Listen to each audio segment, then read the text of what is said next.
এই আয়াতগুলো নাজিল যখন হয়েছে, একটি ব্যাকগ্রাউন্ড আমরা জানি। সহিহ মুসলিম শরীফের মধ্যে এসেছে, হযরত জাবের ইবনে আব্দুল্লাহ রাদিয়াল্লাহু তাআলা আনহু থেকে বলেন, তিনি বলেন নবী করিম সাল্লাল্লাহু আলাইহি ওয়াসাল্লাম এক বছর একবার তিনি জুমার সালাত আদায় করার জন্য মিম্বরে তিনি উঠে দাঁড়ালেন, খুতবা প্রদান করা শুরু করলেন।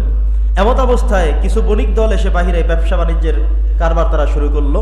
ব্যবসার কার্যক্রম যখন তারা শুরু করলো, মসজিদ থেকে আবু বকর রাদিয়াল্লাহু, ওমর রাদিয়াল্লাহু, এমন থেকে জলিলুল কদর সাহাবীরা মিলে মোট 12 জন সাহাবী মসজিদে উপস্থিত ছিলেন। আর সবাই মসজিদ থেকে চলে গেছেন কি করতে?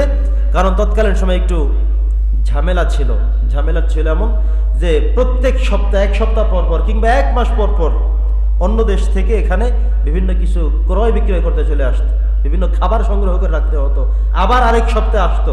এভাবে এই বণিকের যেই দলগুলো ছিল তারা এক সপ্তাহ পর পর, এক মাস পর পর আসতো, বিধায় এই খাবারগুলো সচরাচর সবসময় পাওয়া যেত না। তো এক সপ্তাহ পরে আসলে সবাই মিলেই ওই এক সপ্তাহের পরিপূর্ণ খাবার তারা মজুত করে রাখার জন্য দ্রুত সবাই চলে যেত।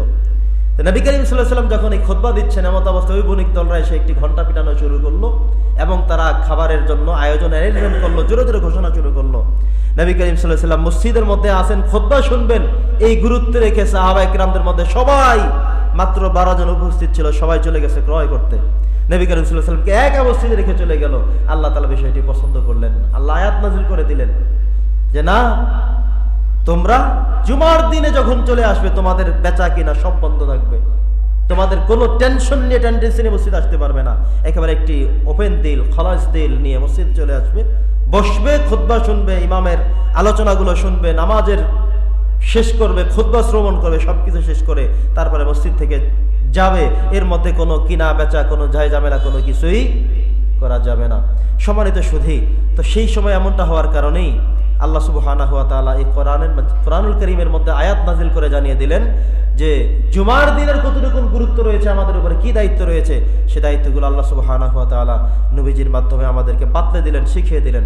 প্রিয় সুধী, আমরা অবশ্যই সবাই অবগত আছি, আমাদের বছরের মধ্যে একটি মাস আছে শ্রেষ্ঠ। মাসটির নাম আপনাদের মনে আছে কিনা? কি মাস? রমজান মাস। কি মাস? একটু বলেন সবাই। বছরের মধ্যে 12টি মাসের মধ্যে একটা মাস শ্রেষ্ঠ, সেটা হলো রমজান মাস। বছরের মধ্যে একটা রাত শ্রেষ্ঠ, রাতটির নাম হলো লাইলাতুল কদর। ভুলে গেছেন নাকি? একটা রাত শ্রেষ্ঠ, রাতের নাম কি?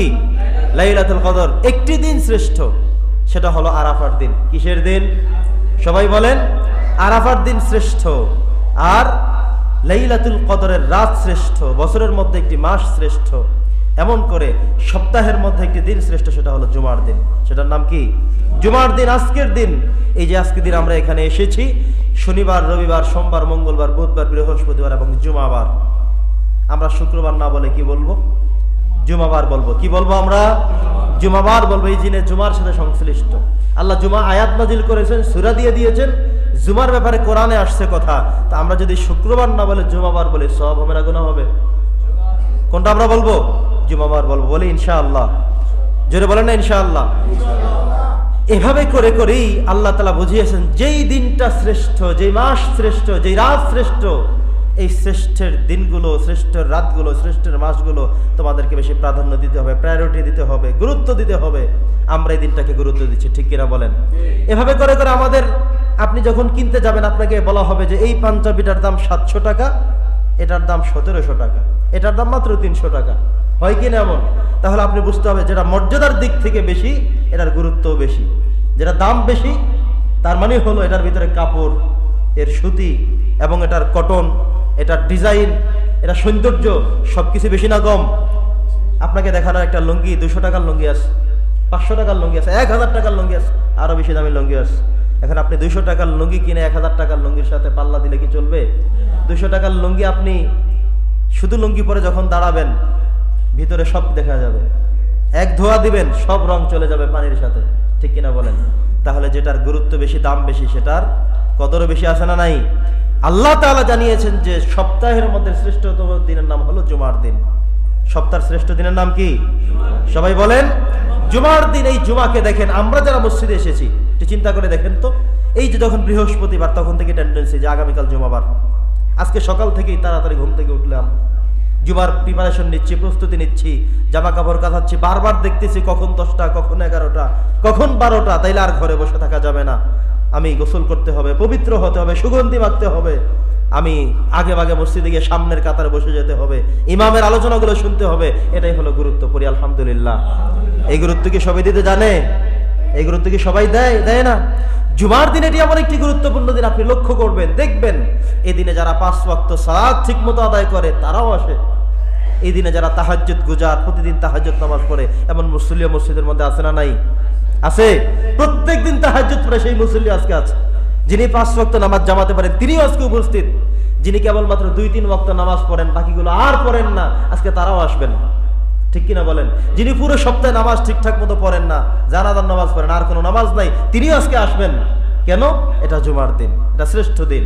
এই দিন নামাজ মিস করা যাবে না। আসে কিনা বলেন? তাহলে বুঝে গেল যিনি পুরো সপ্তাহে নামাজ পড়েন না তিনিও আজকে আসবেন। যিনি মাঝে মধ্যে 2-1 ওয়াক্ত পড়েন, ছাড়েন, এমন করেন, তিনিও আজকে জুমার দিনকে গুরুত্ব দিচ্ছেন। যিনি নিয়মিত 5 ওয়াক্ত নামাজ পড়েন তিনিও আজকে গুরুত্ব দিয়ে এসেছেন। আবার যিনি তাহাজ্জুদ নামাজও আদায় করেন তিনিও আজকে এসেছেন। তার মানে হলো আজকের দিনটা অন্য দিনের থেকে অতুলনীয়, আলাদা। পড়ছি আলহামদুলিল্লাহ। আজকে যারা আমরা বেনামাজি মানুষ, মাঝে মধ্যে নামাজ ছুটে যায়, আমলের গাফলতি যাদের আমাদের আছে, আমরা যদি ওই যে 5 ওয়াক্ত নামাজ যারা পড়ে তাদের সাথে হাত তুলি, আমাদেরকে মাফ করে দিবেন কে? জোরে বলতে হবে, কে মাফ করবেন? আমাদের মাফ চাওয়া পাওয়া দরকার আছে না নাই?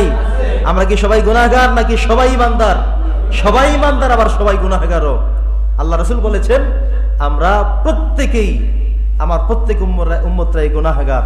আমরা গুনাহ করি না এমন কেউ নাই। আমিও বলতে পারবো না, আপনারা কেউ বলতে পারবেন না, কাবা শরীফের ইমামও বলতে পারবে না। গুনাহ প্রত্যেকেরই আছে। কত যে পয়েন্টে পয়েন্টে চলতে হয় আপনাকে। জান্নাতের রাস্তা হলো, আমি বলেছিলাম, যেমন একটি আঁকা বাঁকা রাস্তার নাম, যেখানে দুধারে কাটা, কাটা আপনাকে ধরে ফেলবে, এবং রাস্তাগুলো এত সংকীর্ণ, আঁকা বাঁকা, কঠিনতম এক জায়গার নাম জান্নাত, যেটাকে অতিক্রম করে আপনাকে যেতে হবে।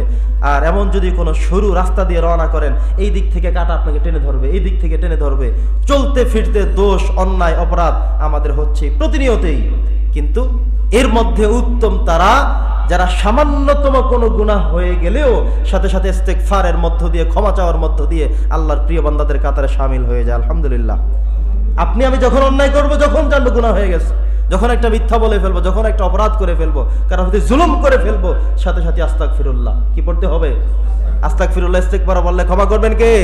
আল্লাহ তাআলা। যত ইস্তেগফার তত বেশি ক্ষমা, যত বেশি ইস্তেগফার তত বেশি ক্ষমা করবেন কে? আল্লাহ তাআলা। এই জন্য আমাদেরকে বেশি বেশি ইস্তেগফারের সাথে লেগে থাকতে হবে। প্রিয় সুধী, তো বলছিলাম যে মাসের মধ্যে একটি শ্রেষ্ঠতম মাস আছে, নাম হলো রমাদান। দিনের মধ্যে একটি শ্রেষ্ঠ দিন আছে, নাম হলো আরাফার দিবস, আরাফার দিন, ইয়াউমে আরাফা যাকে বলা হয়। আর রাতের মধ্যে একটি রাত শ্রেষ্ঠ, যেটা হলো লাইলাতুল কদর, খায়রুম মিন আলফি শাহর। আমরা যেটা রমজান মাসে পেয়ে থাকি, 27 রাতে আমরা খুঁজে থাকি, বেশি করে বেজর রজনীগুলোতে এসে থাকে। তো এই কদরের রাত হলো রাতের দিক থেকে শ্রেষ্ঠ। আর আমার রাসূল বলেছেন যে জুমার দিনটা সপ্তাহের মধ্যে শ্রেষ্ঠতম দিন। আলহামদুলিল্লাহ।